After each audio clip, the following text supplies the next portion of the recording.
nasabi sa press conference.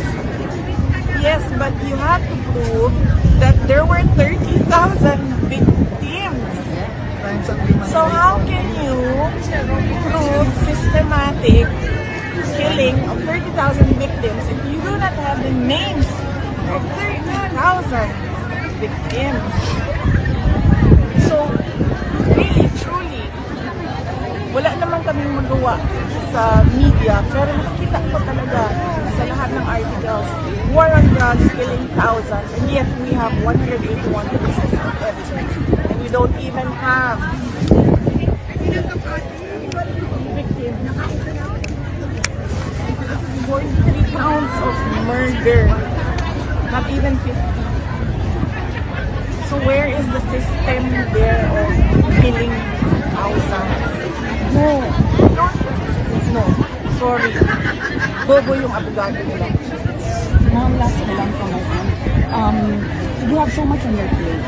Birthday ng Presidente, you are the Vice President, malayo kayo sa pamilya niyo na nasa Pilipinas. How do you manage? Paano ang strategiya ninyo to balance your family time, pag-aalaga sa pamilya, pati na po itong mga problema ang pinapagawa? And for yourself? Well, nung dumating si Hanilet, ay nakaligo na ako ng maayos. Nakuskus ko na yung mga dapat kuskusin, ma'am.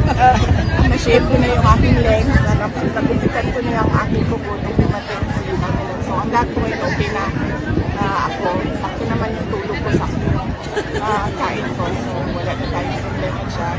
Pagdating naman sa mga anak ko, nandiyan yung aking husband, siya yung parent.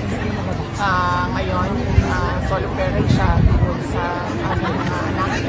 At pagdating naman sa trabaho ko sa Office of the Vice President, dahil nga konti na lang din ang project namin ngayon, ay kaya-kaya nila. We do it remotely. They give me updates every morning sa kanilang time, and then I give them replies every morning sa time namin sa sistema kami report sa Office of the Vice President. And yes, organizing the team, the support team of the legal team of President Duterte, the support team of President Duterte is again, yun ang